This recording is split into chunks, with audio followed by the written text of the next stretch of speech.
Welcome to JWL Sports, where we review all the best sports clips from around the world. If this is your first time checking out a video, please do consider subscribing. We are building an amazing community here, and I would absolutely love to see you part of it. We're watching a clip of The Herd with Colin Cowherd, talking about why Bill Belichick is not coaching in 2024.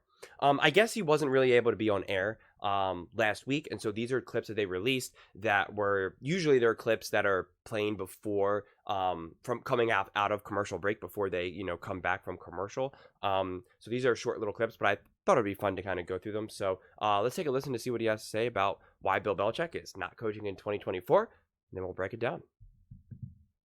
Belichick wasn't really built for a lot of changes. Let's be honest. He's an NFL historian. Historians tend to seek the rear-view mirror for answers. Brady was such a brilliant player and a brilliant mind offensively that Tom took care of that side of the ball, and Bill just worried about culture, details, and defense. Whenever you'd push back on Belichick, he would always say, well, our results have been pretty good. They had been pretty good. Belichick not only lost his way, I think most of it was because he no longer followed his rules and the Patriot way. No more sacrifice. No more adjustments. No more all about winning. All of it took second place to whatever made Bill comfortable.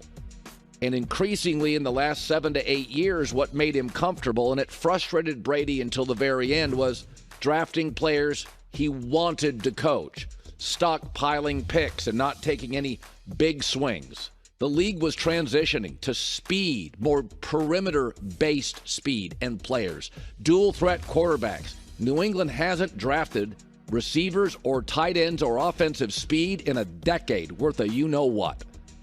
Being an NFL head coach is a 24/7 job. Being an NFL GM, similarly, an exhausting, relentless occupation. Bill basically was both. You can't do both well. Bill's drafting unraveled his coaching. And for anybody in any field, it really comes down to this. Stay current. Because this is how it almost always ends for the old successful baseball manager or the legendary basketball coach or even Bill Belichick. You are shown the door, not on your terms. So I think he brings up some interesting points. Not points that it's not like we haven't heard them before, to be honest with you, but to me, this is the biggest thing that stands out to me about why Bill is not coaching. Yes, did he not stay as relevant, so to speak, or did he update his views on what it takes to win in terms of, getting a action-packed offense and, getting a really good, mobile quarterback, getting some, weapons. Did he do that over the years? No. And he frustrated Brady. Brady, as soon as Brady left and then still showed that he had genuine years left, he had 2, 3, probably more than that, honestly, good years left in him. Okay. I mean, he won a Super Bowl, and quite frankly, he could have won more than one if he had a better team around him. His final season, I mean, they had no one. They had him throwing the ball like 1,000 times, and against the Cowboys. I mean, it was just outrageous. They had no run game. He had no help. And so, but Tom Brady was more than capable of. And as soon as you see something like that happen, it's not even so much as the argument of, who's more responsible for all the Super Bowls, Tom Brady or Bill Belichick. That's what a lot of people kind of debated and had their conversations. And as soon as Tom Brady won, they said, oh, look, he's winning the divorce. He's proving that he doesn't need Bill, yada, yada, yada. And that's all true, to a degree. But what it really showed more than anything to me, at least in the short term, rather than the long-term conversation and over, when we're looking back 20 years from now, is the fact that you could still win with Tom Brady. He is your GOAT. He is the GOAT, especially this is back before Patrick Mahomes started to slowly creep into that conversation. And you couldn't make it, you couldn't make do. It's like if Michael Jordan left the Bulls and then went and won like the next year immediately with God, I can't even think of a random team because every team seems, the 76ers, you would be like, the Chicago Bulls would be like, are you serious right now? Like, how did you do that? You just robbed us of a championship. And it doesn't matter that we already got 6 out of there.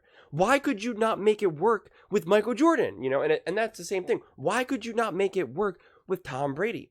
And Tom Brady is beloved. He is worshipped to this day by not only other coaches, but fans, obviously, and players.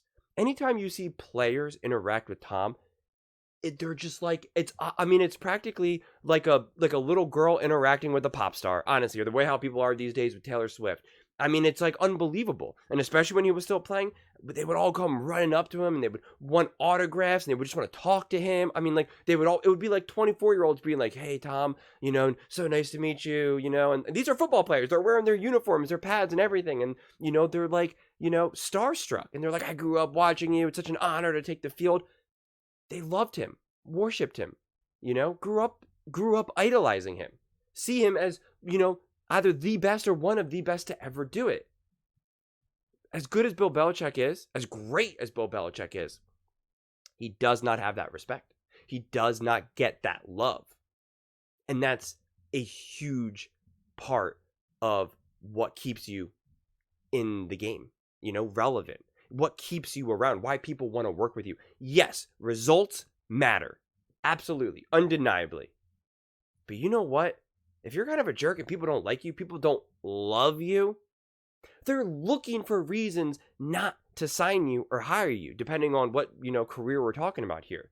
There's a reason why Cam Newton, who was probably more than capable of still being able to play football, did not get jobs, okay? They didn't want him. He was too much of a distraction. The juice wasn't worth the squeeze. And they were like, get out of here. You don't seem serious about football. You have a quirky personality. We have no idea what you're going to say in front of the mic, what you're going to dress and look like. We don't need it. You're not that important to us. But yet someone like Tom Brady could still get a job right now. He could still be a starting quarterback right now. And he's now at this point, he's, he would be bottom 5, 10, maybe. I don't know, who knows with Tom. But, he would be a bottom level quarterback, and yet teams would still want him.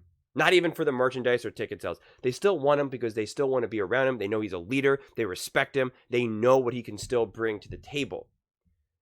Bill Belichick, in a league that has turned offense, where it's either score points or go home, there's no strong reason to keep out. Even if you make your defense elite, you can only go so far.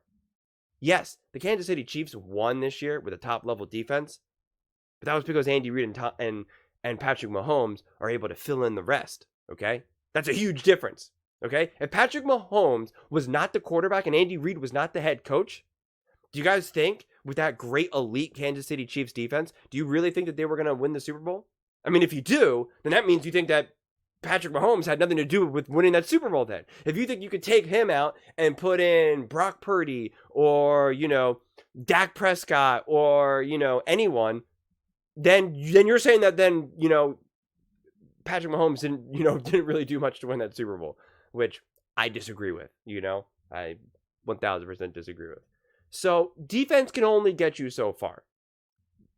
We know, though, that a great offense can overcome an average, even bad defense. But a great defense cannot overcome an average or a bad offense. Look at the Jets, okay? They had a great defense. Great defense. They could barely hang on. There was nothing there for them to do. They had Zach Wilson. There's nothing for them to do. Same thing. Even look at Lamar Jackson and the Ravens. Great offense, great defense, but in the playoffs, their offense, especially against the Chiefs, whether you want to say it was because of the Kansas City Chiefs defense, it doesn't matter for this example. But their offense was not good enough. However you want to define it. Their offense was not good. Their defense did a pretty good job. Their defense didn't let Patrick Mahomes put up 30 on them. They kept them in the game. But it wasn't enough. You need the offense. Their offense has been nothing. And he didn't make aggressive moves. He didn't make moves to improve. He didn't do the things that needed to be done. If you want to say, well, hey, he had Mac Jones, what do you want him to do? Either recognize that Mac Jones isn't good enough and move on and get someone else. Make a play, do something. You're hanging on, and that's bad management at that aspect. So, and again, other organizations do not have the same admiration and love and respect that the Patriots have for Bill Belichick, obviously. Bill Belichick won all those Super Bowls with them. And if they don't want him, why would these other teams want him? If you're working in that building of various organizations that were hiring for coaches, you're not dying, especially if you're part of the hiring team. You're not dying to hire Bill Belichick. Someone who's going to not be enjoyable to watch. Someone who you're not so sure that he's going to be able to bring in a team and be able to build an offense. Sure, you have confidence that he'll get the defense right, but you're not so confident, especially if you're getting a young quarterback. You don't have confidence that he's going to be able to develop a good long-term relationship with him. Like, you don't have that confidence. So what are you going to do? So if the NFL was still very much defense driven and we didn't see this new wave of all of it just being offense, and them changing the rules to encourage offense, then I could see Bill Belichick having a better chance. And it's not to say that Bill Belichick's never going to coach again. I think someone would bite, especially like I could see, say, like Jerry Jones and the Dallas Cowboys going after Bill Belichick, especially if, depending on how the season goes with the Cowboys. But I just think, especially if you're maybe like a younger, relatively speaking, front office, you're not dying to hire a Bill Belichick because he's going to come in. You might not even be working there anymore, depending on the moves that he makes and the strings that he pulls. And so why would you want it? Look at the modern coaches that are winning consistently now.